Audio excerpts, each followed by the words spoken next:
Good afternoon, everyone. I am Dr. Diana Sukram, Dean of the School of Education. To all the School of Ed faculty, adjunct, staff, and student, if you're in this room, let me hear you say SOE. A little bit louder, come on. That's better, thank you. I would like to introduce the SUNY Old Westbury president, Dr. Sams. President Sams has spent the last 30 years driven by the principles of access, excellence, success, and impact. After a year and 2 months on the job, he has proven to be a transformational leader who truly cares about elevating students' academic and educational experiences at Old Westbury. He values varied perspectives, is inclusive, data-driven, and action-oriented. His commitment to excellence is evidenced by his support of programs like this one we are all a part of today. I would now like to welcome Dr. Sams.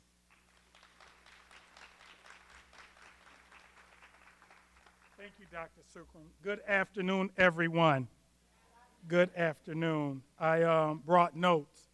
I'm not sure I'll refer to them, but I will start by acknowledging the fact I have the easiest job of this evening.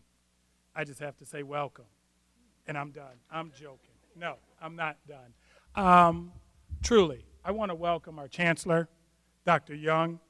I don't know if you can see him. He's up front. I also want to welcome our panelists, and look at them. There's a whole lot of doctors up there. Welcome. I also want to welcome all of you, because just last night the weather switched on us. It was almost 70 degrees yesterday, or at least 60, 65.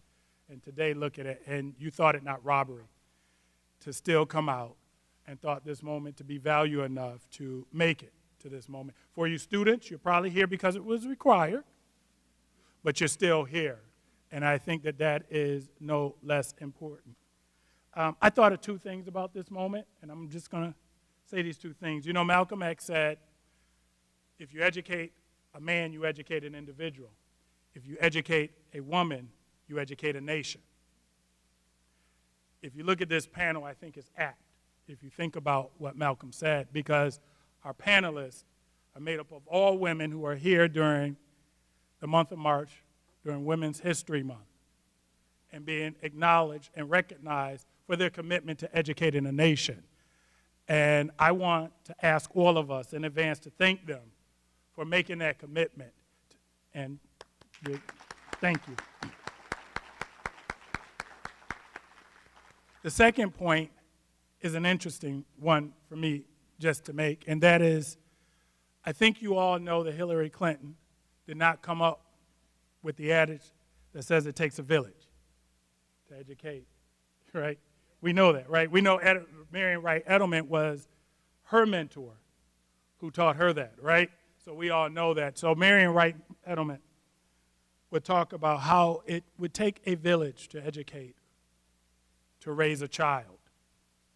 When you think about this moment, I want you to reflect upon how this represents the village, who collectively come together, again, focusing on the fact that our panelists are all women who dedicated their lives to do it, but who formed a village and have said that we're going to collectively, through partnerships with Old Westbury, make sure that our young people have the greatest possibilities, the greatest chance for success, the greatest opportunity to transform their lives. So this moment for Old Westbury is truly important because it represents the fact that we share a very important value, that only through working together, through partnership, are we going to collectively be able to elevate the lives of so many young people who depend upon us. So with that, I want to thank you again and say welcome.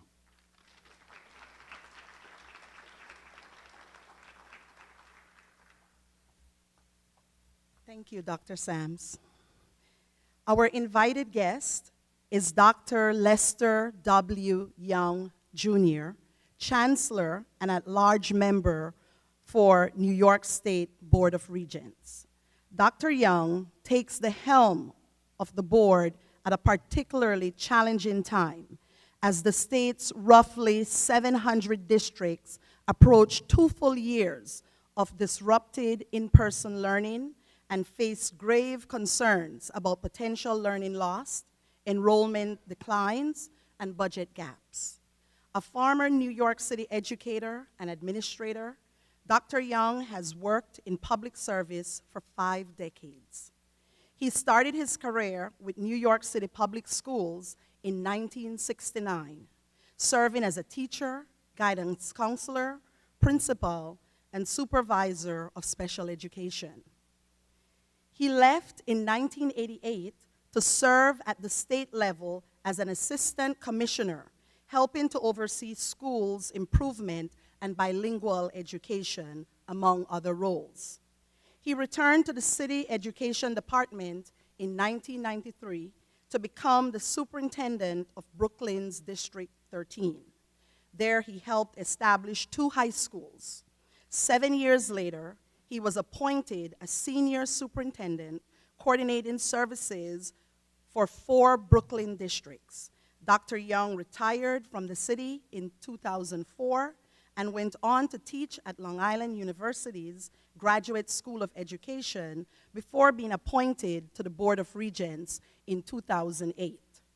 Dr. Young also chaired a work group to improve outcomes for boys and young men of color, an issue that he has taken particular interest in during his tenure on the board.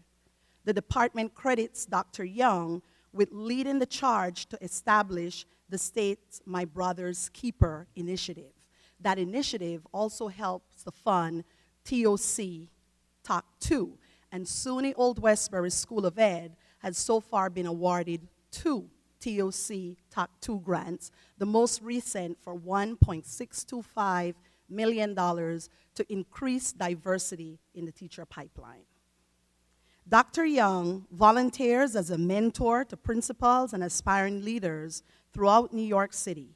He has been recognized by many local, national education, and civic education organizations for his professional contributions. Let's welcome Chancellor Young.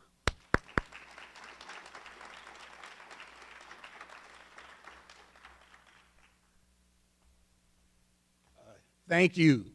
Good evening, and thank you for that more than generous introduction. Actually, when I'm introduced and people talk about my resume, I'm poised to think that as I speak to aspiring educators and educational leaders, the point that I like to make is that ultimately it really isn't important the titles you hold. What's important is what you do when you hold the titles. That's what we're here to celebrate this evening. And before I get to the group on my right, let me just thank, do we have any current educators in the audience? People who are working in schools? Okay. Let me, on behalf of my colleagues on the Board of Regents, just thank each and every one of you for ensuring that all of our young people were able to get back to school safely. That's important. See, I understand, having visited schools all across the state, that to open school during these last 2 years required an awful lot of educators. For example, we know that you had to deliver devices to the homes of students.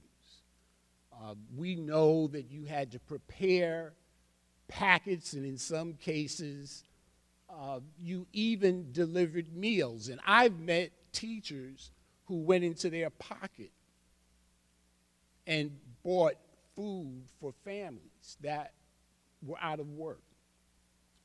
And when I think about the qualities of what makes for an outstanding educator, you know, caring and commitment are right at the top.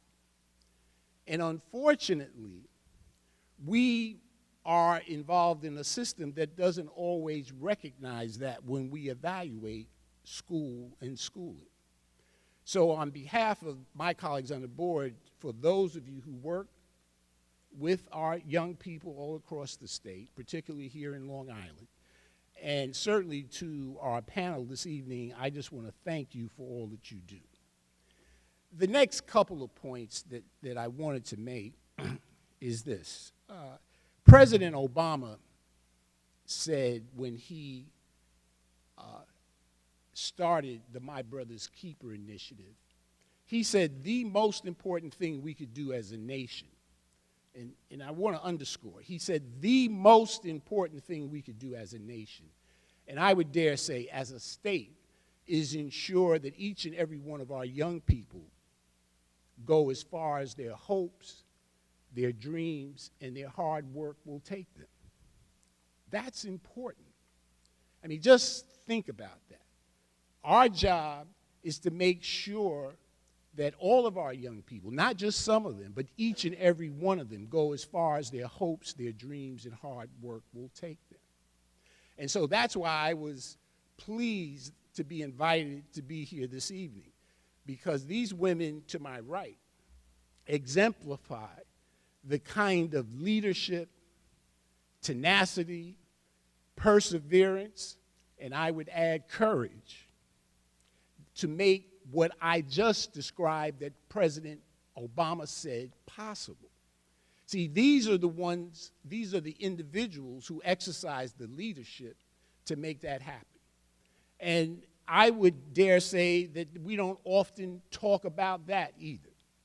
That it's not just being the title or holding the title of superintendent, but it means actually being able to put up with all that goes with it. And why am I smiling? Because when I was saying that, it wasn't that I didn't know what I wanted to say. I was trying to figure out a nice way to say it. Because they understand perfectly what I mean. Because these are the individuals that when people are up in arms about should we wear a mask or don't we wear a mask, should we be vaccinated or don't we be vaccinated, should we go to work or don't we go to work. See, these are the people who say that it is our job, right? It is our job to make sure that we maintain the focus of the people. You know, Nelson Mandela said, when he was released from Robben Island, a reporter said to him, "Tell me about leadership." And he said, the number one role of the leader is to keep the people, keep their focus on matters deserving of their best effort. Right? Keep their focus on matters deserving of their best effort.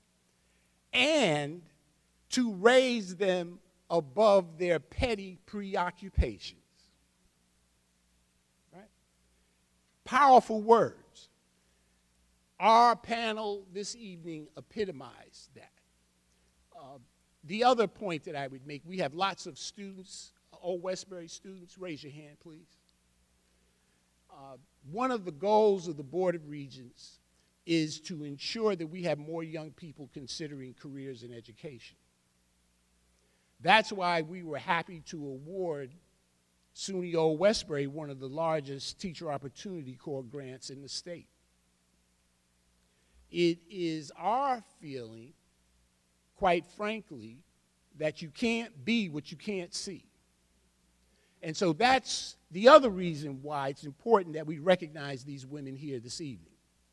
But more importantly, understand that our young people, the children that you will teach, see, they have their eyes on you. That's why it's important that they see you. And that is what vision is all about. The final point that I would make is this. You know, a very important Nigerian speaker, author, I would call her a philosopher, Chimamanda Ngozi Adichie, she has a speech entitled The Danger of the Single Story. And she says that for all too often, segments of our population have been viewed through the lens of the single story. And she goes further to say that the danger of the single story is not that the stories are untrue, it's that they're incomplete. And that the real danger is that the single story has a way of becoming the definitive story, the only story. And so when you hear these women this evening, understand something, that all too often, women of color have been characterized through the single story. And what I would say to you is their presence here this evening in the roles that they occupy are proof that there is not a single story. Thank you.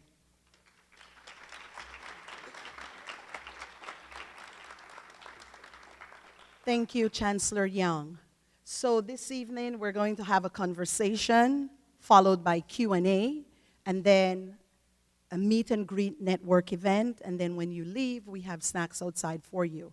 Just before I introduce our panelists and moderator for the evening, I would like all the superintendents, all the principals, all the old Westbury alum who are in the room with us this evening to stand and be recognized.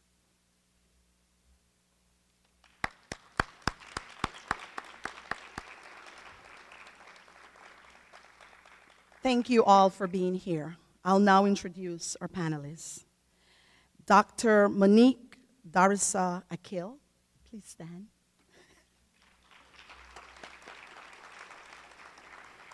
Dr. Akil is a superintendent of schools in Uniondale Union Free School District. She most recently served as the assistant superintendent for secondary education, programs, and policy at Brentwood School District. She is also the founding principal of the Academy of Urban Planning High School in Brooklyn. Dr. Akil has over 27 years of experience in public education, 22 of which were in New York City public schools. She is an experienced leadership coach, curriculum writer, consultant, staff developer, and workshop presenter. Her work's focus has been on promoting equity through providing high-quality education for all students. Thank you, Dr. Akil, for bringing this event to us. Miss Regina Armstrong.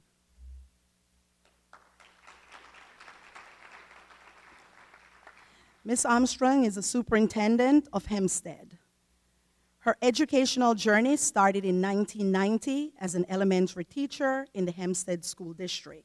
This is her 32nd year in the district. She has served in the capacity of teacher, curriculum specialist, assistant principal, and assistant superintendent for curriculum and instruction. She has been serving as superintendent of schools for the past 4 years.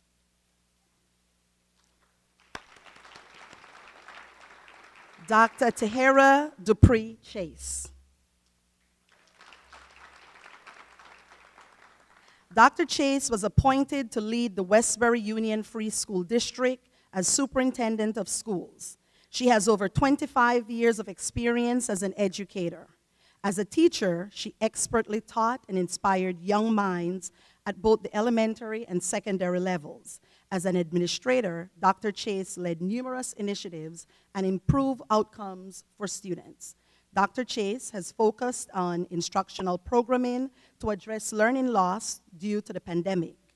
Moreover, she has been working with various leadership teams within the district to restructure safety and security, streamline literacy instruction, improve communication platforms, and increase course offerings to students. Currently, she is enrolled in the Diversity and Inclusion at Workplace Certification program at Cornell University. Dr. Lewis.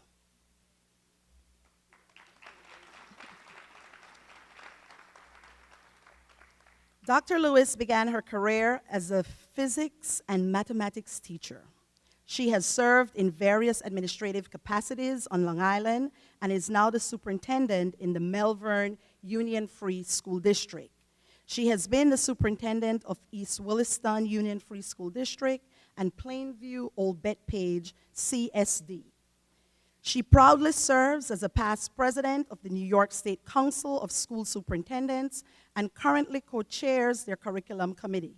She is the past president of LIASCD, as well as the NASA County Council of School Superintendents, and serves on the board of Erase Racism. Her impact as an educator has been recognized by many organizations, including NAACP, National Coalition of Black Women, and Erase Racism, just to name a few.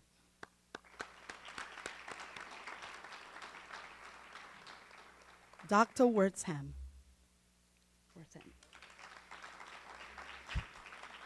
Dr. Wortham is the first locally selected superintendent of Roosevelt Union Free School District in 11 years. She is an educator, best-selling co-author, elder, professor, and nationally recognized lecture circuit presenter, a native of Chicago, Illinois. Dr. Wortham is prepared spiritually and educationally. During her tenure, the district moved from state takeover to good standing. She is the best-selling co-author of STEM Century, It Takes a Village to Raise a 21st Century Graduate. Her most recent community highlights include several awards, which includes top 100 influential educators in New York State.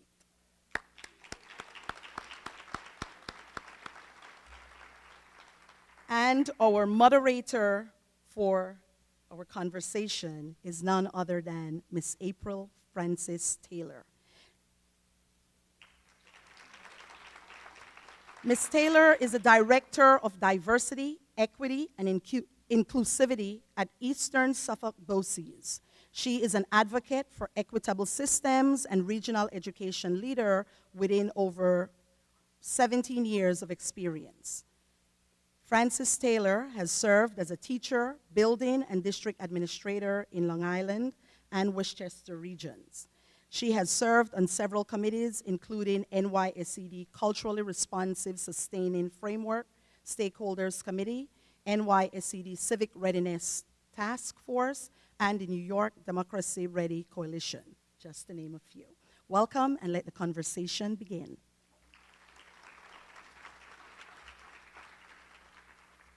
All right, well, good afternoon, everyone. I'm so humbled to be in this room, in this space, with these wonderful women and all of you today who took your time out to come here in this weather and still want to, learn and share. So we really are at a pivotal time in our history. I know Dr. Young kind of spoke about some of those things that are happening. I look at the PowerPoint that we had up here and see Michelle Obama and remember that representation really matters. I never really thought I would have seen a black woman as a first lady, so I even reflect on being an adult and having that experience. And now sitting here and having this conversation with 5 black women superintendents in Long Island, which we all know has its own history, race relations that we are now trying to undo and dismantle so that we have can build more equitable systems, right? And it takes a village, it takes a community, it takes cross communities to do that work. So just to kind of bring it back to Women History Month, globally we've seen prime ministers and presidents and women as presidents in other nations. Hopefully we will see that soon in our own nation. We do have our first woman vice president who's also a woman of color, yet we still have much work to do, right? In the education field, data from 2020 showed that nationally there are about 76% of women who are educators, but only 27% of women have risen to the superintendency, which is, for those who are not sure, it's the chief education leader of a district.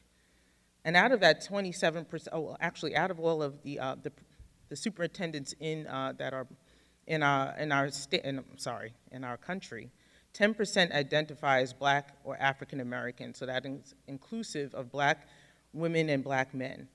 Out of that 10%, 42% identify as Black women. So let's break down the numbers. Really, there are about over 7,200 superintendents in the country, and 10% of that, or 720, are Black or African American, and 42% of that number is 300.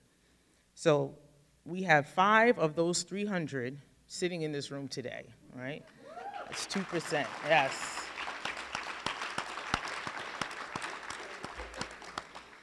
So with that knowledge, we know that each one of them has their own unique journey. So we're going to just share, we're going to have about 5 to 6 questions. Our first question, our first round is going to be for all of the women today.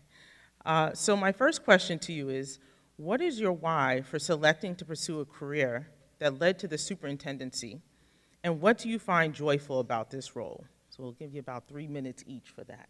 And we'll start with Dr. Wortham.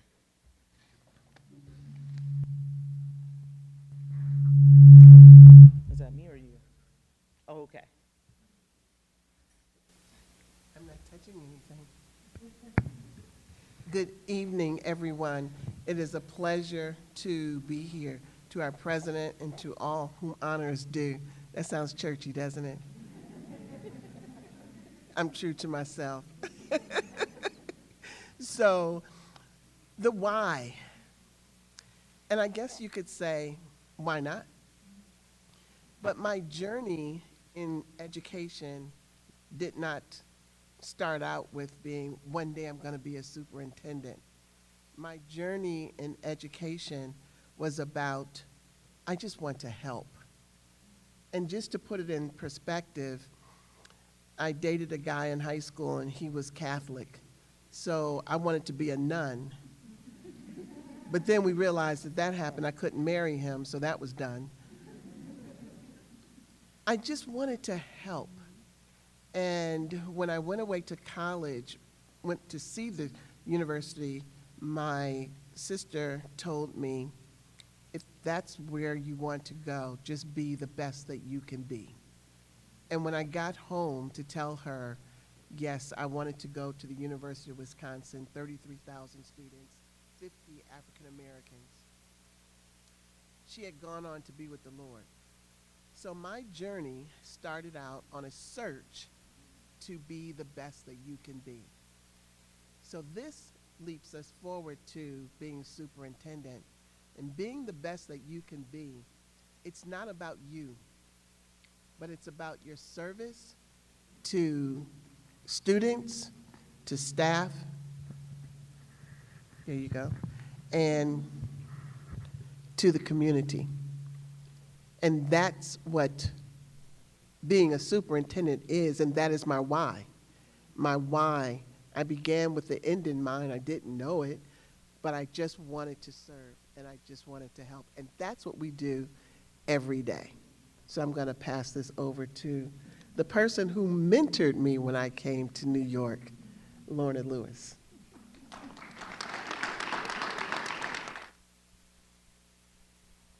Good evening, everyone, and what a pleasure it is and an honor for me to be here to represent my field. For those of you who are immigrants, like myself, you will understand the story. I was born in Jamaica. I was born where I was born in a parish, in a loving family. We had no running water and we had no electricity. But my great-grandmother, whose mother was a slave, she was born in 1890, my great-grandmother, said to me, and everybody who's Jamaican knows this, labor for learning before you grow old, for learning is better than silver and gold. Silver and gold will vanish away, but a good education will never decay. And so, from I was a baby, I understood that my only way up was through education. Fortunately, I took to education fairly early. Out of necessity, I started kindergarten when I was 3 years old, out of necessity because I was raised by my aunt, and she was a teacher, and there was no place for me to stay home, so I went to school. So I started school at 3, and by 16 I was done. And I migrated to this country at 16 and went to Fordham. And mathematics and physics were my natural abilities. And so I wanted to teach. When I was a little girl, in my house, all the trees were labeled. I'm not kidding you. And I had a glass window that was frosted, and I used, and I don't know how I'm not dead yet, but we had asbestos tiles, and the asbestos tiles wrote nicely on the window. So I would teach all the trees the lesson that I had taught that day. And everybody thought I was crazy. In fact, they thought I was going to be taken to the hospital because I would talk to myself, because I was speaking to the trees. Education, teaching, was my passion. I had nothing else I wanted to do but teach. And in teaching, you just touch the future. And that's my why. I like, when I meet students, and I have students who are very grown. I won't tell you how long I've been teaching. And when they tell me that their children are now taking physics, and that they still remember the lessons that I taught them, and their children are now 17 years old, and they're remembering my physics lessons, I know I have touched the future. And that's what being a teacher does. Being a superintendent is something I fell into. But my passion is being in the classroom and teaching. And if you do that well, sometimes you have opportunities to move through the ranks, but always, no matter what level you are, you stay connected to the kids. My best days are the days when I visit my children, and I still learn from them. So that's what we do as superintendents. We are constantly learning, and our young ones will also teach us. So I hope that the people who are out there will consider their impact on the future, because this is the only way that we can ensure a good future, a bright future for us.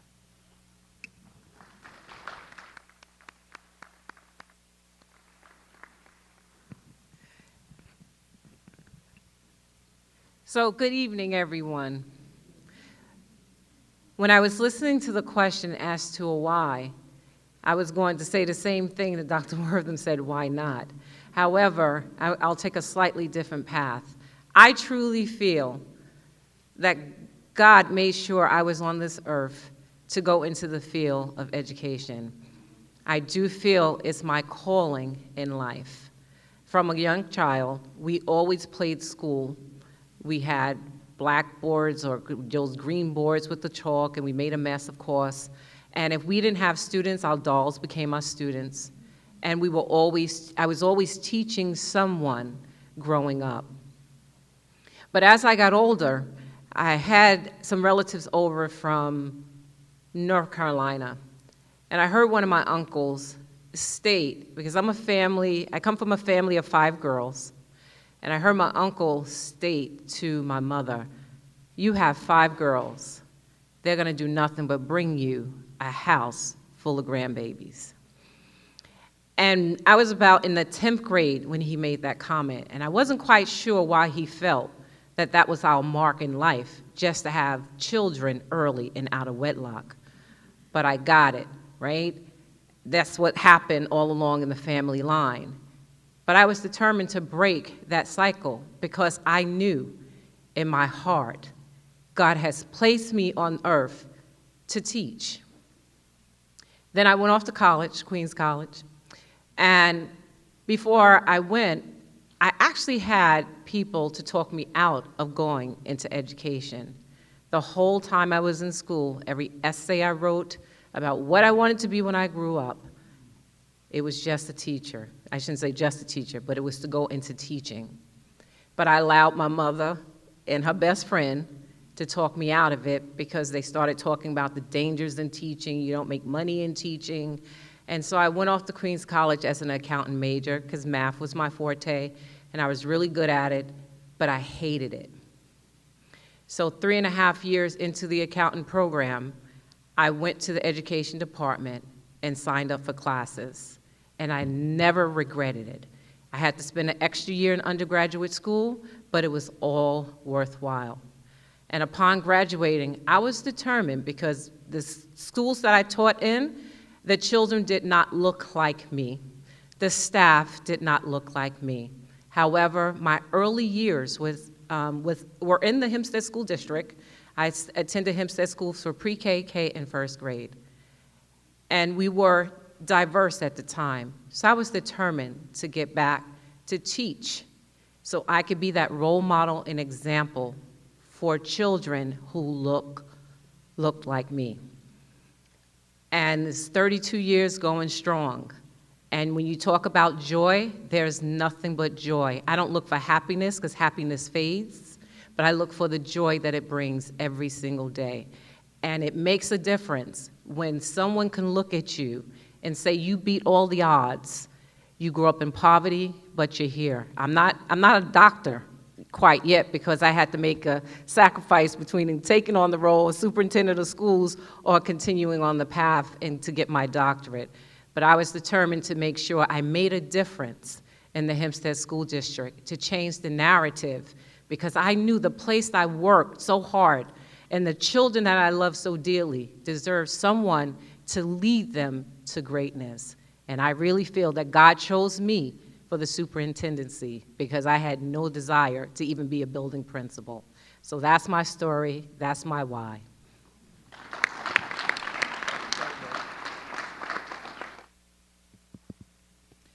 So all that is really hard to follow.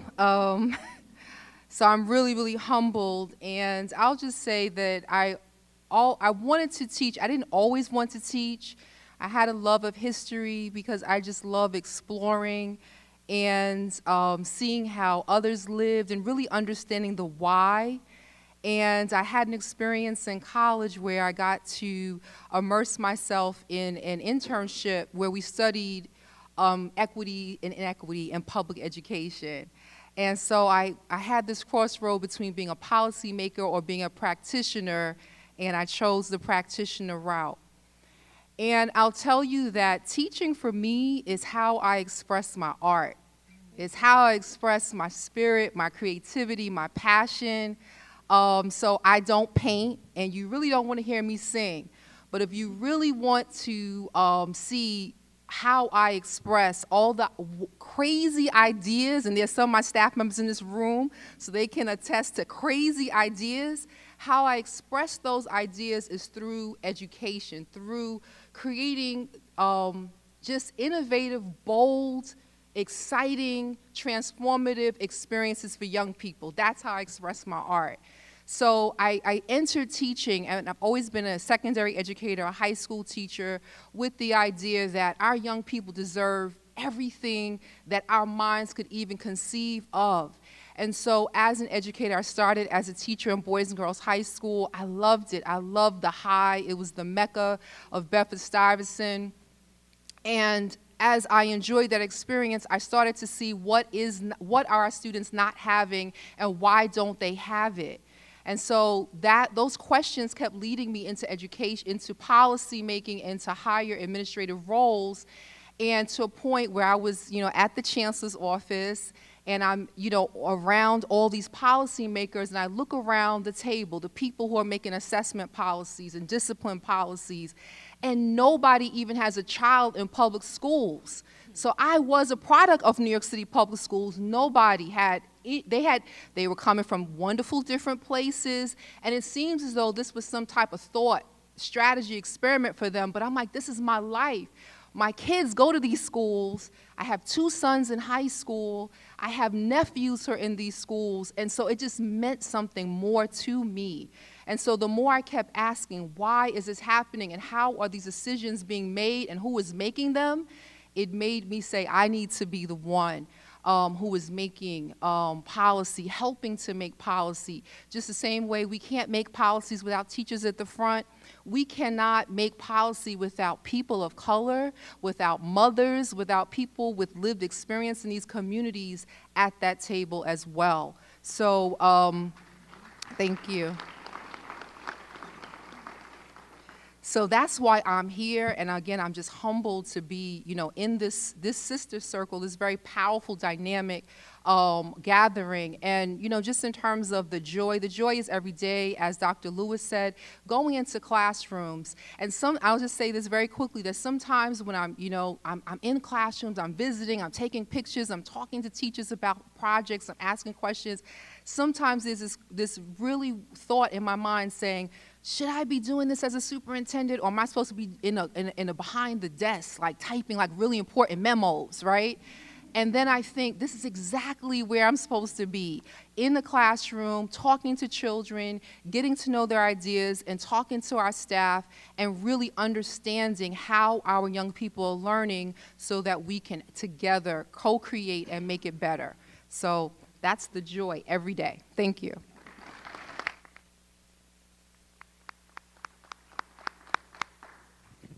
Good evening.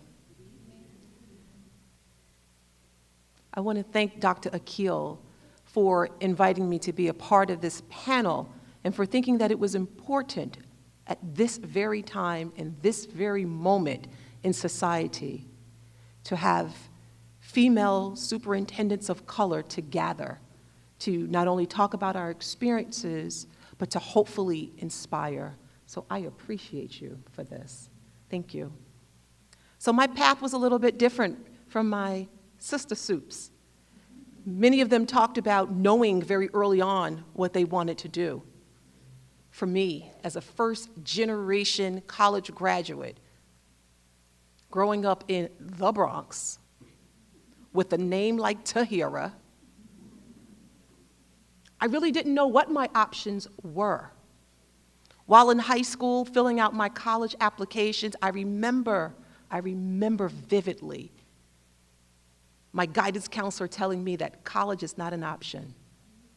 And I did not at the time have someone tell me otherwise, so I just started filling out college applications. I was blessed enough to attend an HBCU that embraced me, that nurtured me, that empowered me, that gave me the strength to learn who Tejera is. Across the street from my college was a project, because in HBCUs, you're either going to be in the country or you're going to be in the hood. These little boys used to come on campus, and I gravitated to them. They would come upstairs to the library, and I would tutor them. And sometimes I would see them come on campus, then it was 2, then it was 3, then it was 4. And I didn't know at that time I wanted to be a teacher, an educator. So I graduated. I was a mass communications major. I thought I was going to be a news reporter. You couldn't tell me I wasn't going to be the next Oprah Winfrey. Couldn't tell me anything. So immediately after college, I landed a job working with Time Warner. Wow, Time Warner, right straight out of college. I hated it. I saw these other girls come in who didn't look like me, get elevated quickly, and I remained a receptionist. I said, something's wrong with this picture. One day I woke up and I quit my job. And I realized, hold up. I am 21 years old and I quit my job. I don't have any money coming in. What am I doing? A good friend of mine by the name of Gary Smith, those of you who are from the New York City Public School District dating back to 25, maybe 30 years ago would know this name. He was attacked by a student with a baseball bat at a baseball game. Mr. Smith was a family friend of ours. I would dare call him my godfather. He says, why don't you do me a favor? You have a college degree. Why don't you substitute until you figure it out, because you're still young. I walked into a classroom at CIS 166, class 8-318. I was given a red roll book, and y'all from New York City know what that red roll book looked like, right? I was given a red roll book, a piece of chalk, and I stared at the students for 12 minutes, and they stared back at me. It's like, what's going on here, y'all? I fell in love. I fell in love. I saw students in the South Bronx, in the heart of South Bronx, High Bridge Project, who didn't have much, who wanted somebody to just care about them. I fell in love instantly. I went on to get other licenses, advance my degree, and I fell deeper in love with the profession. Fast forward, I've met many, many mentors who inspired me, who empowered me, who showed me the leadership skill sets that I had and didn't even know I had them. My why I do this, because I hope that I can pour into others what was poured into me. That's my why.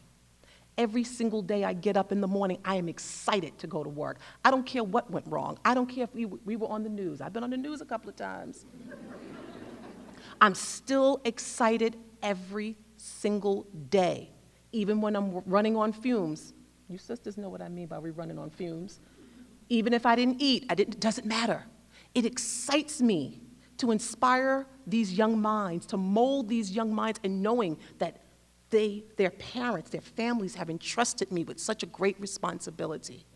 I am passionate about what I do, and I can't think of anything that would change that passion. That is my why. When my students from 25 years ago, from 26 years ago, I'm dating myself, 28 years ago, reach out to me and thank me, or tell me wonderful things that they are doing, and I still keep in touch with most of my students when I was a teacher, I am reminded of my why. Here's my joy. I know there are people here that I know, and some people who I know are following me on social media. When I post anything about the work I do, I use the hashtag, Dr. Wortham, obedient to my assignment. I believe, as my sister Regina Armstrong said, I am divinely placed in this position because I didn't pick it, it picked me. And so I don't take that for granted. My joy is knowing that. My joy is being obedient to that assignment. My joy is pouring into others. Thank you for listening.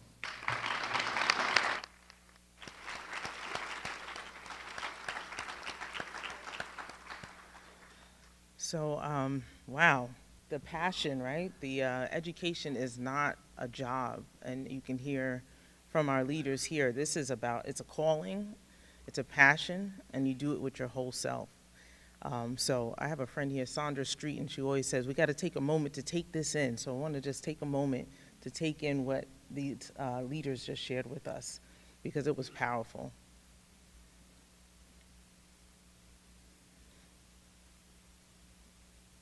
Okay, so now we are going to go into our individual questions. Dr. Lewis, this next question is for you. From your experience as a superintendent and you're also being the first Black woman president of the New York State Superintendents Association, what are the unique challenges that Black women face in ascending to the superintendency, and how do we combat those barriers? I think it's the same challenge that all of people of color face. First of all, you have to have boards of education who are willing to accept a superintendent of color, and that's not to be taken lightly. I mean, a district of color doesn't question when a white person is selected to be superintendent, but when a person of color is selected, you almost guaranteed that it is going to be a district of color. So for me, I was a physics major. I was a math major, and nobody could tell me, because I grew up in a country where I went to an all-girls school, and everybody around me was smart, and it was okay to do math, and it was okay to do physics. So I never had any question about my ability. And then I went to college, and I was the only physics major that was of color. I never had to question my ability. But then when you begin, people start saying to you, how is it that you are in, and I started my career at the most prestigious school in the country, collegiate school, it's a private school in the city. I was there for 8 years, and then came out to the island to Rockville Center as the chair of science. So my son, who is a Black boy, said to me one day, why is it that you're always in white districts? Why don't you give your service to a district of color? And I said to him, you know, it's as important for me to be a role model in a white, high-performing district as it is for me to be in a district of color. I think people need to see excellence in all colors. So yes, I was in high-performing white districts, and right now, I'm in a high-performing district of color.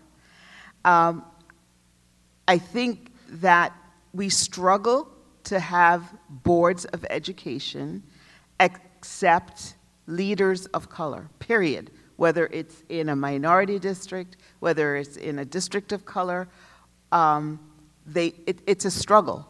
And the work that I do, in fact, I was on a workshop today with the school boards, because the work that has to be done is to convince school boards that we are as capable. Look how distinguished these people are. Look at the passion that they have. When they only think of the traditional colors, if they only think of the white male, by the way, it's a white male world. And honestly, I have seen so many white male superintendents screw up, I'm using it nicely, screw up in a district, and somehow they land another district right away. Superintendents know what I'm talking about. But if you make one mistake as a person of color, you don't get that mistake. You don't get a second chance. That's a challenge. It's a challenge that we have to work with school boards about.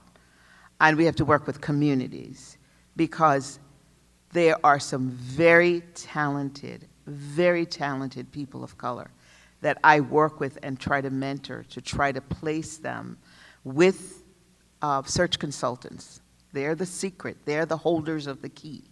Working with the search consultants to say, people of color are sometimes, most times, more passionate, more talented, have more to give, will sacrifice more, and will really transform your district. That's a challenge that at the state level, I know the chancellor's here, I know his passion. I thank you for his work. We've got to convince school boards about that. If we can't penetrate school boards, we can't make a difference. That's the work that needs to be done. We are better than they could even envision that we could be. Thank you, Dr. Lewis. And that goes back to, we do, our Board of Regents recently put out that the DEI policy that districts should be adopting, and unpacking implicit bias is a big part of that, right? So our boards need to take a step back and be able to have that lens so that they can see the fullness of all who bring their skill sets to these districts. All right. So our next question is going to be for Dr. Dupree Chase. You have served as an education leader in both the Westchester and Long Island region. And from your experience, why is it important for schools of any demographic to ensure to employ educators of color? And what is a key way for districts, once they are hired, to support and retain educators of color? I heard somebody moaning in the audience. Here's a fully loaded question. Why is it important for students to see a person of color, either in front of them in the classroom or leading a school district? As Dr. Lewis indicated, it doesn't matter if it's an affluent white school district or a predominantly district of color. All students need to see a person of color in a position of leadership or an educator within their K-12 experience. There are many benefits to it. Many. It's okay to clap for that.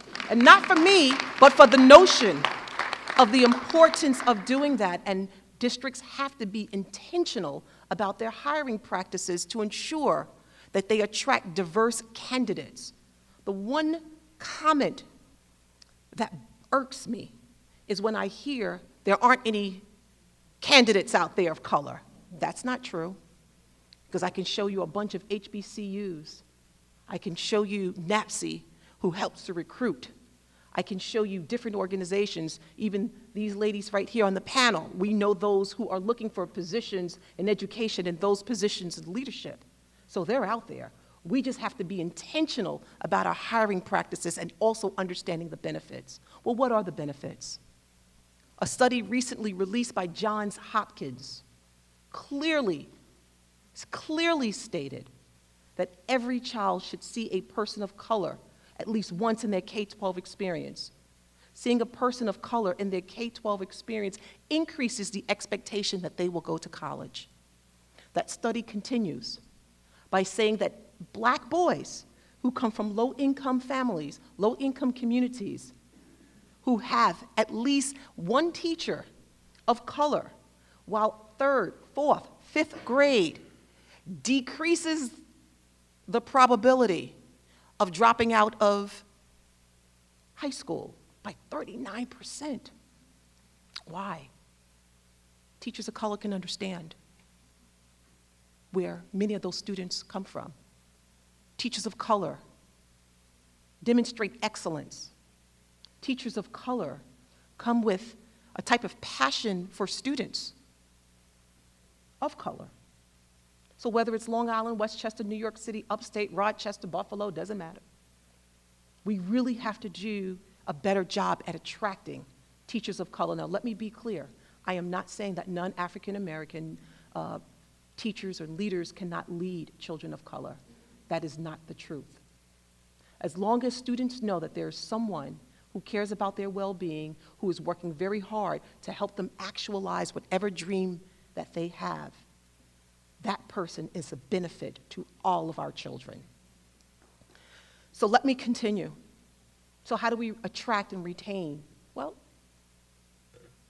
teachers of color, educators of color need to be in an environment that supports cultural competency.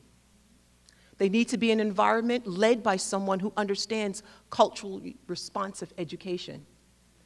You want to retain them? Provide professional development and allow them to be elevated. Give them leadership roles, and even if it's teacher leadership roles, give them nonetheless. Give them classroom autonomy. How can you teach children of color if you don't know children of color? So give them the opportunity to get to know their children. Give them the opportunity to integrate culturally responsive education. Teachers of color need to know that they have a seat at the table when decisions are made at school, and not just a folding chair, but a real seat at the table, and that there's representation. That's how we retain them, by supporting them, by uplifting them, and by empowering them. Thank you for listening to my response.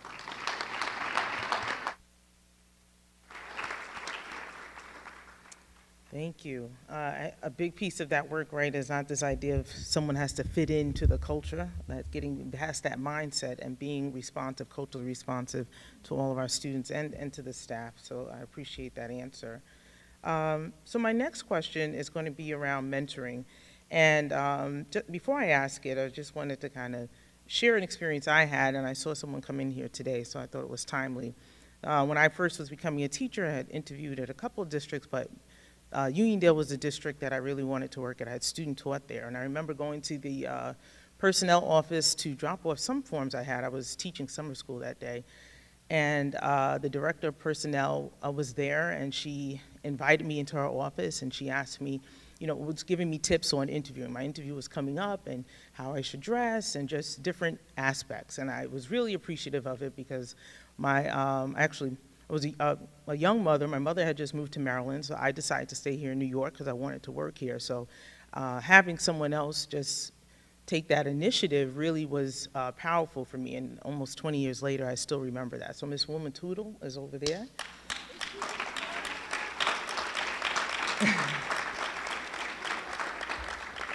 So, that the mentorship, right, is important. So my next question is for Dr. Wortham. One of the, for women in leadership, how important is mentoring, and what have you found to be a great support? Thank you, and thank you for that question. That's a great question, by the way, I must say. What comes to my mind is, to whom much is given, much is required. I have received much, I am so blessed. But I can't hang my head down when we heard Chancellor Young's resume. He was so humble, but it just shows how great he is. When I hear my resume, I think about how old I am, but I've been given much. So many times in my career as a classroom teacher for 18 years, I always heard, they're grooming you for something. Well, they kind of groom pets, but okay. But people sowed into my life. Now, let me just say that sometimes that grooming came with tears. And you always wanted to say, well, why me? Why did you ask me to do this task? This task is much bigger than me. Mentoring is important. People believed in me when I didn't believe in myself. I am a professional introvert by choice. But once I get into the room, I heard this hush over here. They so don't believe that. But once I get into the room, then the synergy and the energy in the room, and those are acquired skills. When you mentor someone, you are pouring right back into them what someone poured into you. It takes time, it takes effort, it takes energy, but on the other side, you are blessed because you're developing others. And when you need it, it comes right back to you. I look at my last district in Rockland County, and there were at least 7 women of color who were in the dark, in the back, in the corner. And in due season, we were able to move each one of them forward to become assistant superintendents. So it's the training, it's the development that goes into it. When you're given much, reach out that hand and give it back. Spend time with people. Support them. Cultivate.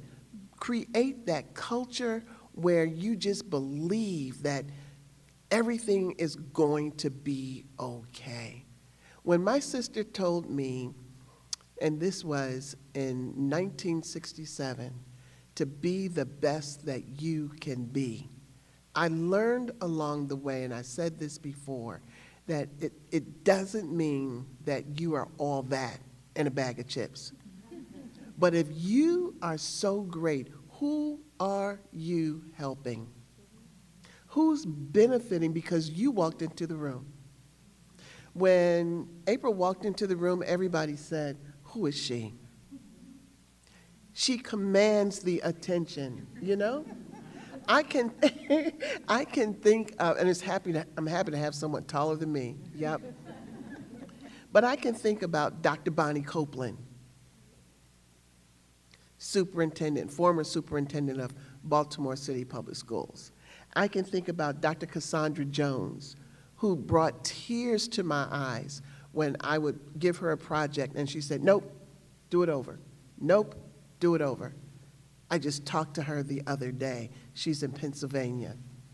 When you develop, when people sow into you, it gives you the energy and the wisdom to sow into other people.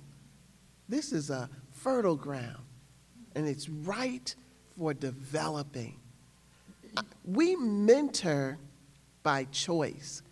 You can be a self-mentor and take a page out of someone's book. When you see someone doing something great, then self-mentor and say, I want to do that as well. Knowing who you are helps you to identify. These women right here, they look calm and well put together, but these are powerful women. We are called Sister Soups. We do call ourselves Sister Soups. Just look at our text. But we mentor each other. We mentor each other, and there's no shame in that. we'll put something out and say, what do you think about this? For instance, don't judge me. I love snow days. I love snow days to a fault, I do. So last night, the weather forecast said it's gonna snow. I almost said hallelujah. And so I put in the chat, anyone going remote? Crickets, crickets. So when you're mentoring, you have to mentor in a safe environment where people won't judge you. And that's the kind of culture that we've created. Mentoring means not only do you extend a hand, but at some point, you're going to receive as well. Thank you for listening.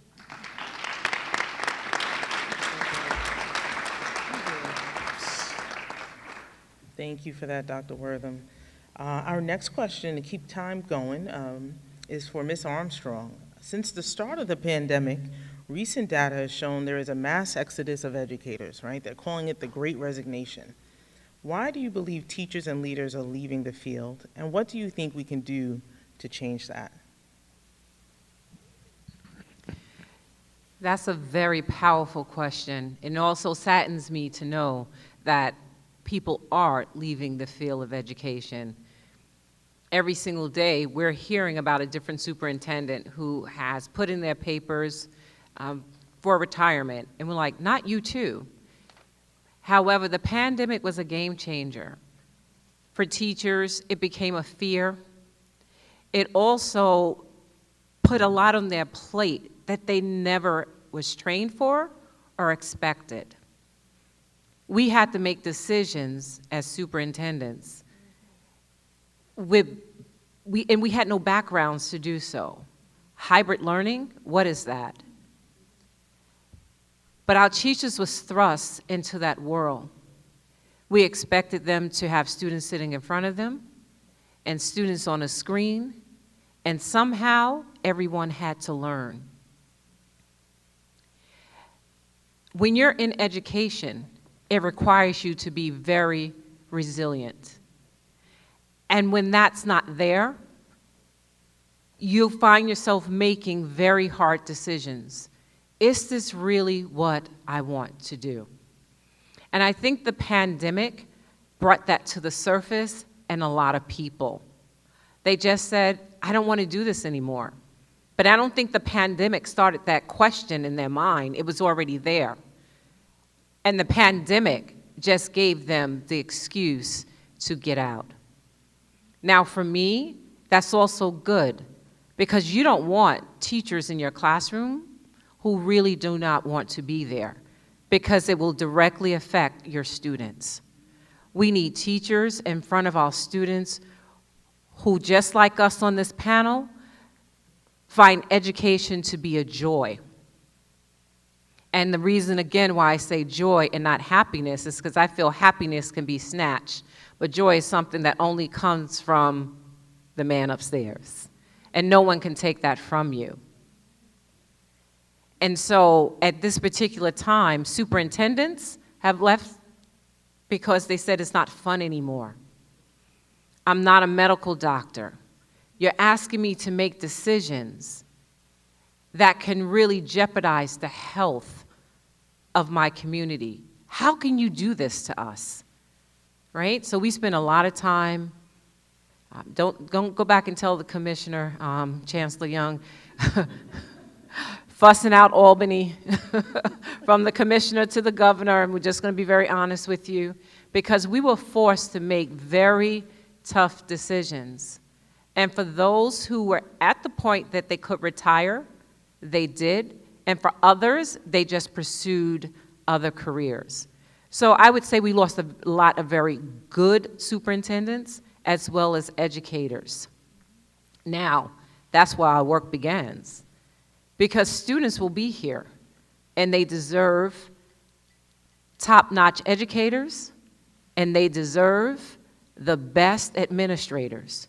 So the question becomes, how will we, as a public school system and our college and university, as well as our state education department, come together to make certain that the future of education is stabilized. Because right now it's a little bit rocky. There are more mandates placed on schools, and some of those mandates come without the people to fill the seats. We're asked to create pathways for graduations, career tech education, and guess what? There are very few people with a certification in CTE. So how do we begin to meet all these mandates? It's going to start with some very tough conversations with all groups to ensure that we make education attractive again. And I do feel that between the media and sometimes with just us sharing what happens in schools, the not so good things are running people away. We should do our best to make certain that we show the world how great it is to be in the field of education. And maybe I'm just one of those old fools left in the system, but every single day, and I know if somebody say it can't be because where I work, but I don't regret a day that I signed up to work for the Hempstead School District. I have enjoyed every single minute of the ride because it gives me an opportunity to be able to showcase the gifts that God has given me and to give back to a group of students in a community that I once lived in and still grew. Even though I left Hempstead, I was still that child, right? So I could have easily just stayed within that community. So we have to make the field more attractive.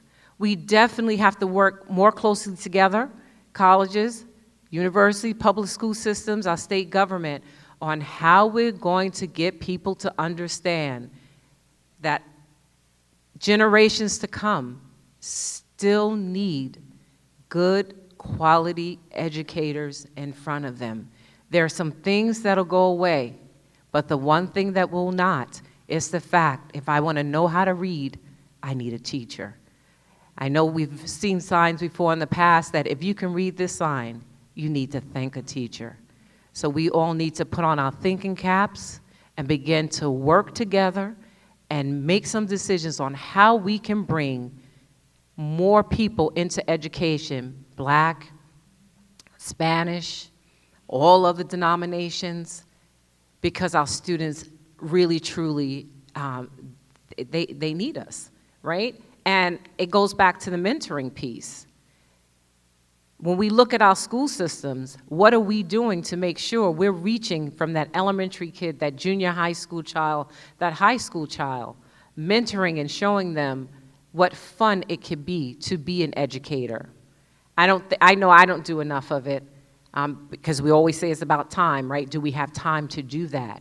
But I think it's very important for us to begin to change the narrative and show the world that education's a good place for us to be. And it's not so much about the money, because there's a lot of money you can make in education as well, but it's about the future of our children, and they still need us. And to speak to even to, producers, because when you see shows about or movies about education, unless you stay to the very end, it's so much negativity that you're going to see, right? You're watching the movies, it's always they're going to show bad kids and they're throwing things at you and nobody wants to learn. But if you don't stay to the end of the movie to see there was a good outcome, you're going to be turned off. And the first thing you're going to say is, I don't want to be that. That's why my mother and her best friend talked me out of becoming a teacher, because no one showed them the positive side to being an educator.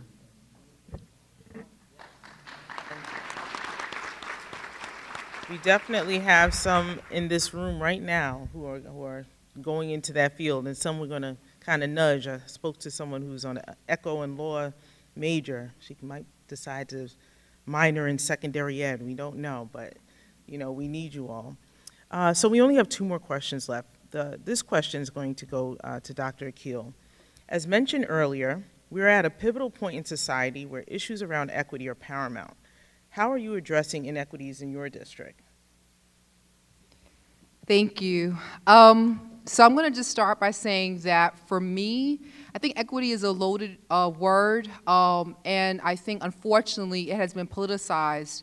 And I think it's really important that we have a working definition of what equity is. And I'm not going to impose my definition, but I will say in my work, equity starts and ends in terms of what our children receive in the classroom in terms of their instruction. So that is why it's important for us to spend time in the classrooms. Are our students being prepared for a future where they can pursue the types of careers and passions that they want to pursue, and the foundation they've received in the classroom is not a barrier to them pursuing a medical degree or an accounting degree. So in my thinking, in my work, it really is about what happens every day in the classroom, and which is why we just have to spend time there. Richard Elmore says the task predicts performance. So I spend a lot of time saying, what are our students being asked to do?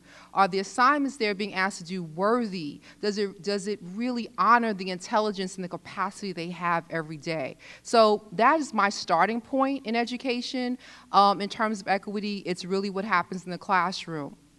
Outside of that, as I've mentioned, I really am interested in policy. Every day we're making thousands of decisions that impact children and families, students, and as I mentioned before, a lot of times students don't even get any choices about when they can use the bathroom. I mean, one of the most basic functions in life, they don't have a lot of say as to how they exercise that function. And so we really have to start to unpack, who makes the decisions, whose voices are being heard, what are the underheard voices, and how do we ensure that the voices of our students and their families are centered in the conversations. Dr. Young always says to me, I don't do entertainment. That's one of his, lines. And I think that when we talk about equity and some of the committees that we serve, we have to make sure that it's really about moving the work, not just a performance activity that we're engaged in. So in our district, we have actually put our money where our mouths are in terms of equity. We have devoted resources to creating equity officers. Some of them are here in this room, in every school. And those equity officers serve on our hiring committee. So we talked a little bit about hiring and just ensuring that our own biases don't get in the way of us selecting good candidates. So just because someone has a Brooklyn accent like I do, really doesn't say anything about the quality of the candidate, about their intelligence, and about their potential. And so we have equity officers who sit on committees to ensure that those types of biases do not manifest into our hiring decisions, and make sure and prevent us from hiring diverse and quality candidates.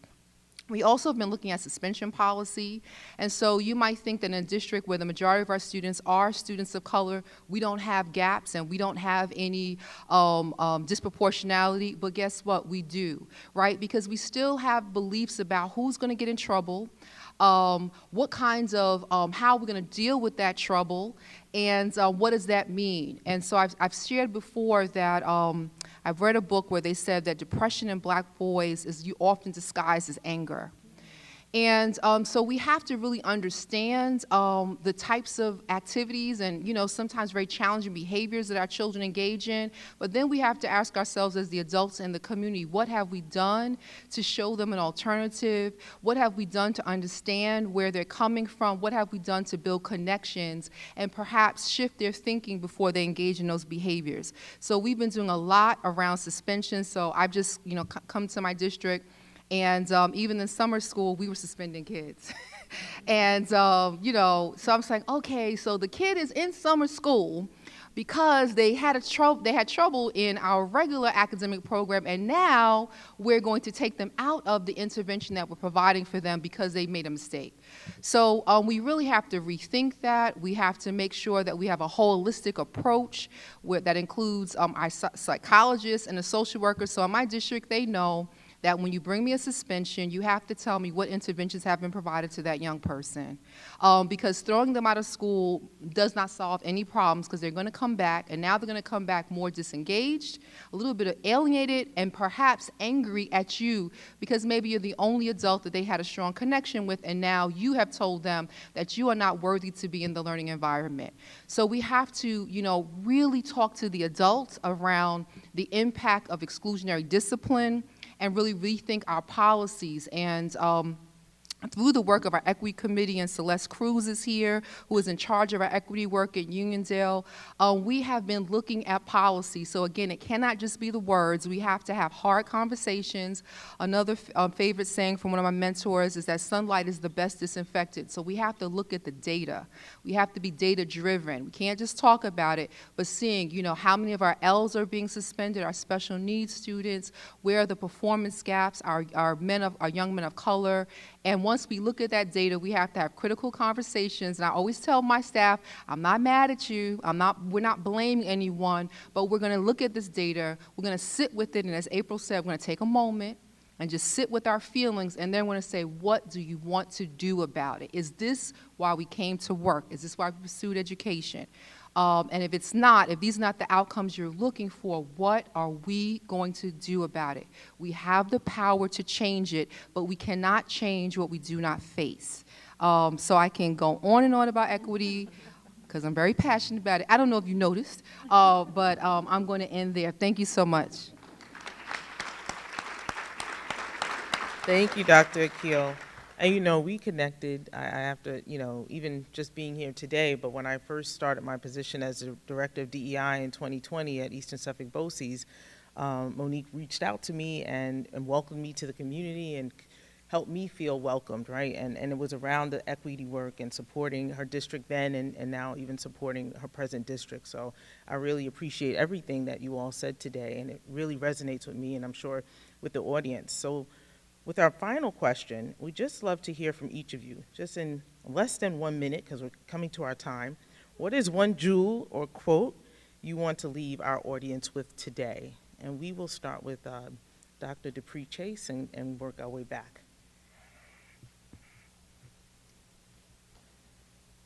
At Westbury, Union Free School District, we have embraced social emotional wellness in our school district.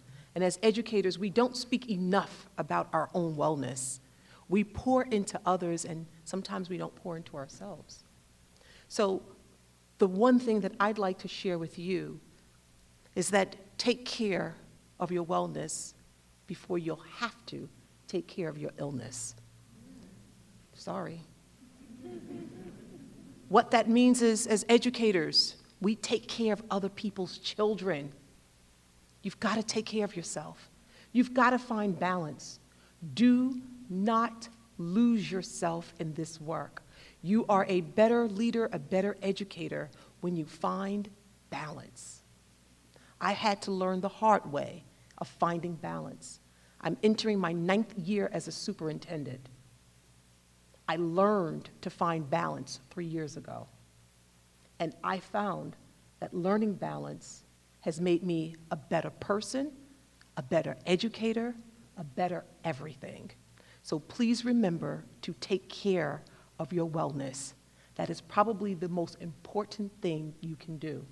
Many of us are in the sandwich generation where we're taking care of our families, our parents, our aging parents. We're taking care of children. We're taking care of other people's children. We're taking care of our bosses and so many other things. And we sometimes forget to take care of ourselves. Thank you for listening.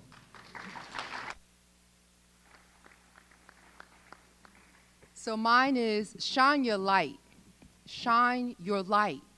Bring your whole self to work, your authentic self, your bushy hair, your accent, your Brooklynese, whatever it is, bring it. Our children need to see authenticity. They need to see people who are proud of the skin that they are born in. They need to know that you love all of yourself, because when you love all of yourself, you are giving them the permission to love all of who they are. So I have a tagline on my social media. It says, get free. Free yourself from what other people's ideals of what a superintendent or what a principal or what a teacher is supposed to be, and be you. Do you. Shine your light. Step into your power. Know who you are. Know why you're here. Don't let anybody underestimate you. Don't let anybody's ideas of who you are and what you can be. And that goes for everyone. I don't care who you are in this room. Somebody has doubted you and underestimated you. You let them know who you are. DMX said, they don't know who we be. Let them know who you be.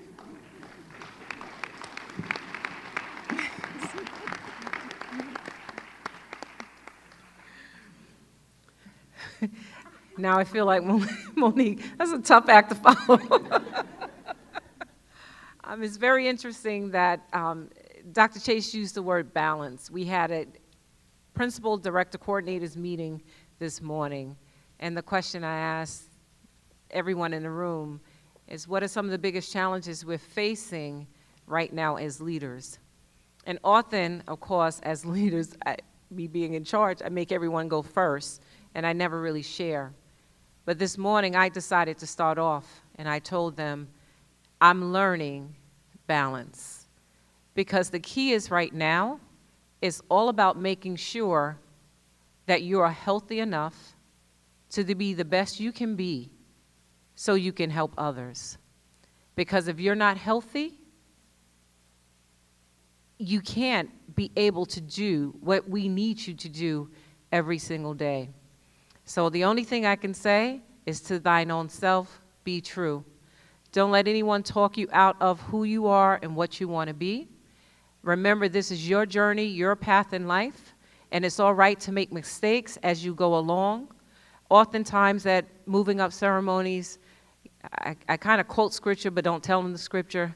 And the thing that I tell people, the race is not given to the swift, neither to the strong, but the one that endures to the end. And that just means that your pathway is going to be very different from the person sitting next to you. But stay true to yourself, and don't let anyone deter you from being the best person you desire to be.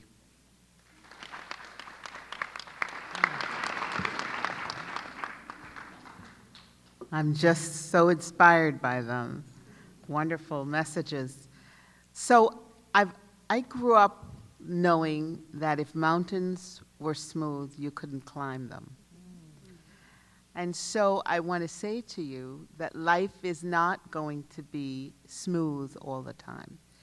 But in every impediment, in every block in the way, you will say to yourself, what's the lesson that this impediment will lead you to? And remember that you can only become accomplished at something that you love. So find your passion, but realize that there are going to be struggles, and there are going to be paths along the way that might take you off course. But if you really love what you're going after, stay with it, climb that mountain, and conquer that mountain.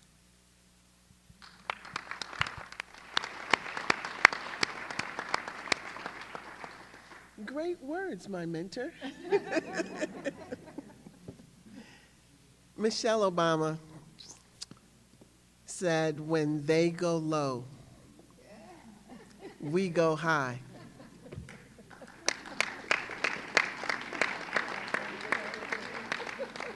You have to know who you are and whose you are. There is an attack out on people who look like us, but we have to be confident. So I want you to remember 3 words. Confidence leads to effort, leads to success. You have to know that you can do all things. Finish it. You better know it. This is Reverend Wortham right now speaking. Because that's the message. That's why I celebrate being a superintendent every day. Because I get a chance to tell young people that nobody has the right to tell them that they cannot succeed. When I walk into an elementary school, like I walked into the elementary school the other day, and the children were in the cafeteria, they literally left their lunch, because they think I'm Beyonce, but they literally left their lunch. Dr. Wortham, because they know, they don't care if I know the Pythagorean theorem or not. But what they do know is that I believe in them. That I believe that they can get smart. And every day I tell them smart is not something you are. You're just not born that way. You have to work hard You have to put forth effort, and then you're going to succeed. So listen, when they go low, tell yourself who you are. Look in the mirror, give yourself a high five every day. Then look at yourself and tell yourself how beautiful you are and that you are fearfully and wonderfully made. Come on now.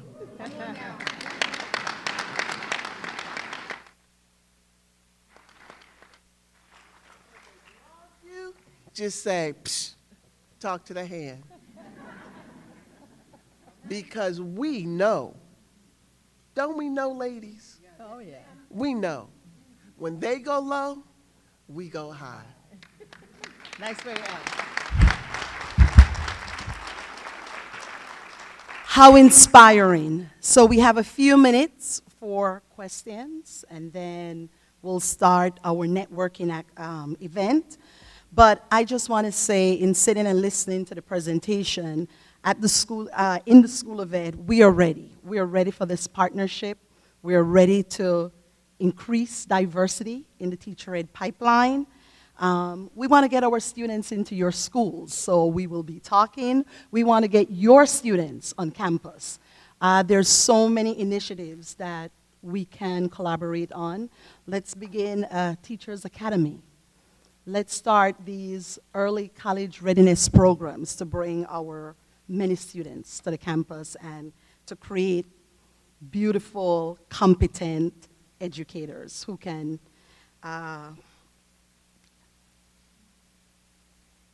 do everything that is possible for young men and women who want to be in the field of teaching. So thank you all. If you have a question, the microphone is in the middle. We ask you to walk up and ask your question. SOE students, don't be afraid. Other principals, teachers, superintendents. Dr. Sams? I don't want to walk up, I'll just speak loud. Okay, go. Could someone comment on the way critical race theory is affecting your work as superintendent in your school district? This whole conversation about critical race theory. I'm sure you know what I'm talking about. So that's also part of the reason why some superintendents have left the profession too, right? We are tagging that to mean that we're trying to let people know that white people have suppressed black people all these years, and we don't want people in our classrooms, you know, telling our students how bad we were or whatever. So that's the conversation, the talk that's out there. But we all know that CRT, critical race theory, is not about that. However, people have taken the term and made it ugly. It's really just about knowing, you know, who we are as a people in totality. And what's happening is that they made the label very ugly. For my school district, it has not come up, this whole idea, but I think if it does,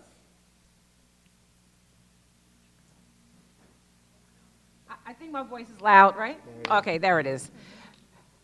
But it has definitely put a damper on things. It's just like that one more piece that's added on the plate of superintendents, boards of education, and it just made some superintendents say, you know what, between COVID-19, this pandemic, acting as if I'm a medical doctor, not an educational doctor, I've had enough. So it has contributed to a lot of superintendents leaving the field. So I think someone was very clever at figuring out a term that could divide us. And because for all my life, and it's been a long time, I never even heard the term critical race theory.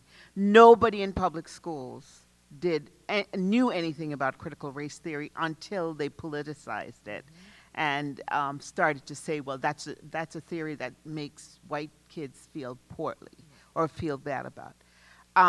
But critical race theory is an attempt to show how structural racism has impacted the way we have operated in this country.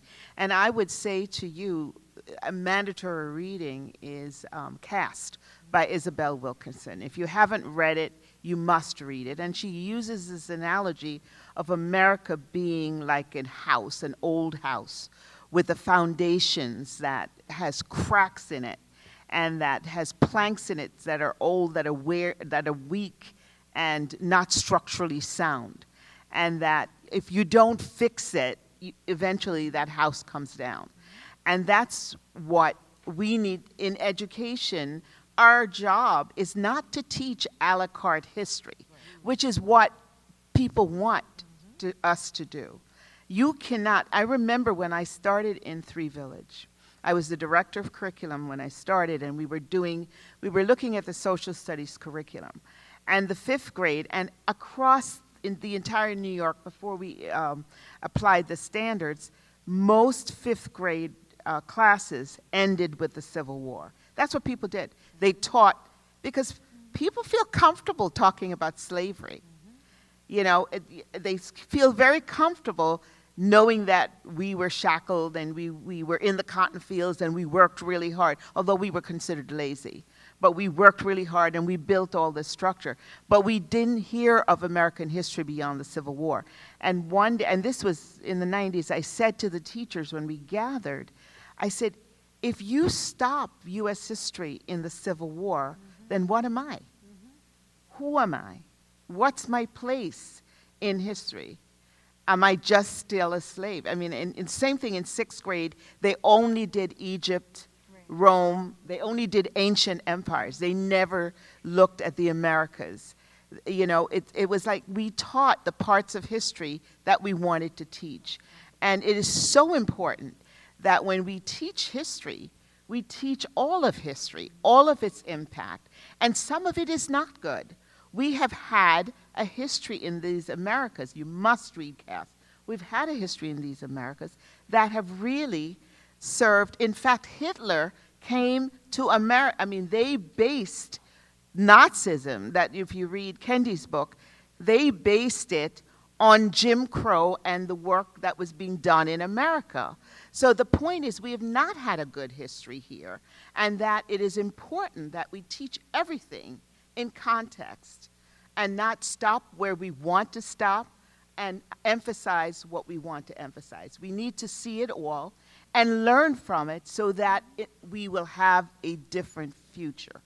So that's what I say. We do not do a la carte history. Not in my district, not anywhere that I speak, because if you only want me to talk about the good part of history, which I don't know what that is, because, you know, or back in the day when, what day? In the days when I couldn't use a water fountain, I couldn't use a bathroom, I couldn't, you know, what year was it that we were so great? You know, make America great again, when? So the point is, we have to teach American history. We cannot do a la carte history.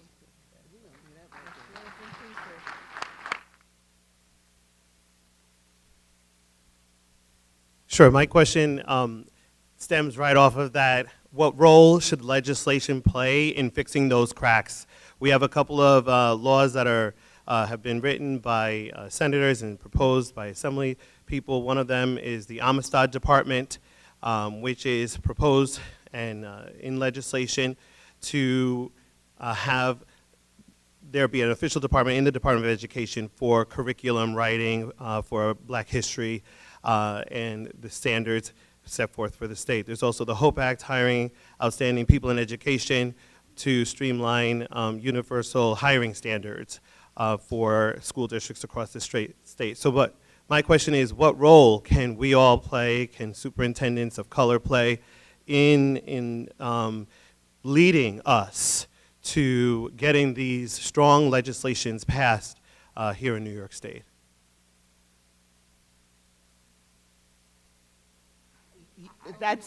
Listen, our role is to stay involved with legislators and let them know what the struggle is. And you know, the public right now is so divided, and at this point, we have to, the Board of Regents, I have never seen a more responsive, thanks to the Chancellor and to the Commissioner, a more responsive Board of Regents in terms of the needs of the field, working with our legislators to remind them of the importance that we play in changing the future, and that we can't just look at the loud voices right now. The loud voices are always, right now, are politically charged, and they're not about considering all I mean, the point is that when we say we don't want these kids to feel poorly, you know, for all these years when you were talking about kids on the being slaves or being auctioned, nobody cared about black kids who were sitting in those classrooms listening to being chatteled and, you know, all the Middle Passage and all of those things. Nobody cared about black kids and how they felt. That's why I'm just going to repeat myself, so I'm not going to, but working with our legislators to help them understand, to back off and not listen to those loud voices right now. I agree with you.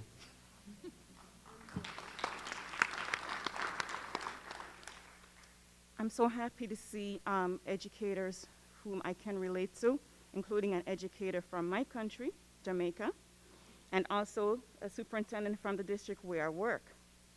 My question is, in bringing students' entire self to school, it includes their language. These languages, because that's my passion, includes black languages.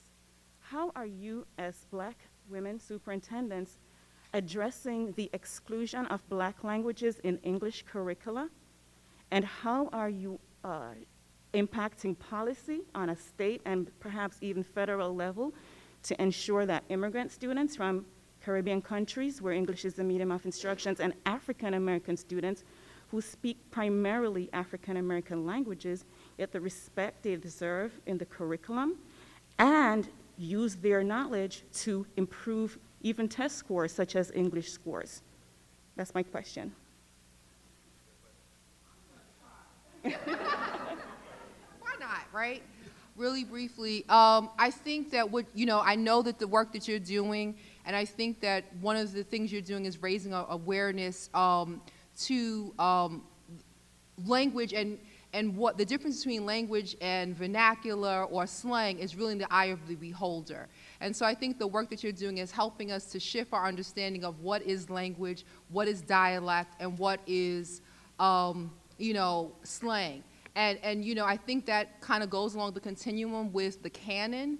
So I really respect, the work that you're doing, and I think that for us it's about being more educated around, those other language groups. And I think it's very important. I read, in some of our indigenous nations today, there are almost no original speakers of that language, and Native children are trying to relearn language that have been passed down for generations. So we don't want that to happen to other cultures too.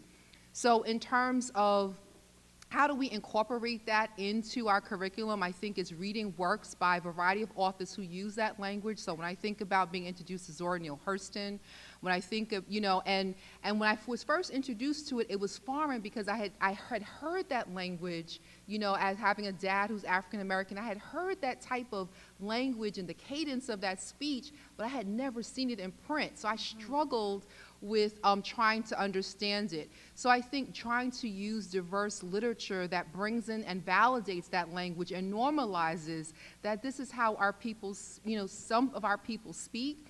I do think it's important for our students to be truly bilingual. So being able to speak standard English and understand,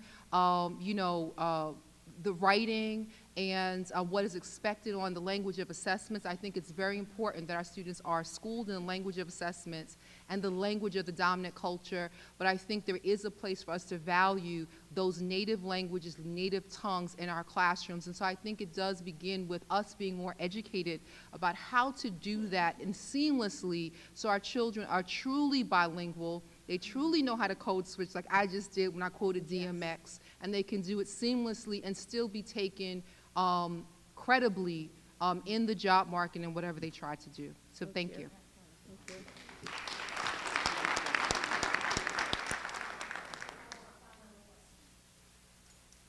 Guess I got to get on my tippy toes. Oh, thank you. Thanks. Everyone. I just wanted to start off by saying that I was born in Far Rockaway, Queens, and moved to Hempstead. That's where I grew up as a child. I went to the Uniondale School District from K to 12. Legally, I was on the other side of the street from the Hempstead School District. However, Uniondale had students who lived in Hempstead also. I can remember vividly Ms. Tootle. She worked a lot with my twin brother who had some behavior challenges. I also went to Old Westbury College. Dr. Sukram, Dr. Quarles were my professors. And now, thankfully, I'm a professor at Lehman College in the Bronx. So, being a young professor in college, I faced some challenges as a woman of color. One challenge that I do face is that many times when I introduce myself as Dr. Wills Jackson, that is immediately dismissed. And students, some other colleagues will not even just mention doctor. They will even go as far as say, "Excuse me, Miss Jackson." And I was wondering, what challenges do you all face as women of color, as superintendents of predominantly black schools, black and Latino schools? What are your challenges that you faced in this field?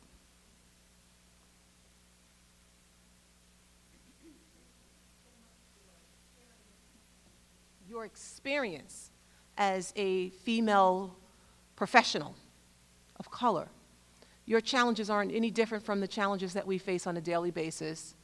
I remember walking into the room after receiving my doctorate and not being acknowledged as Dr. Chase.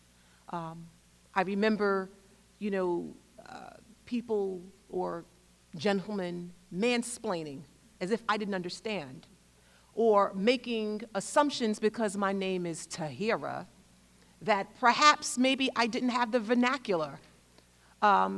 Hearing comments like, "You're articulate," those things are an insult. Those are some of the challenges, some of those soft, racist undertones that I know that I face as a superintendent. We have to be twice as good in our profession. As Dr. Lewis indicated earlier, we don't get a second chance, not us. And so we always have to be conscious, self-conscious, not to come across as angry, not to come across as too aggressive, not to come across as too emotional as black women, and falling into those stereotypes. That's what I deal with on a daily basis.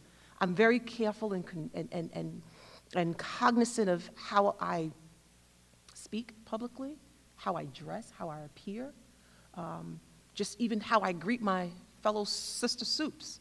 Everyone is always watching. But I'm also very much so grounded in who Tejera is. I love Tejera. And I come from the notion of, if my loving myself makes you uncomfortable, well then I'm sorry, because I'm not going to change who I am.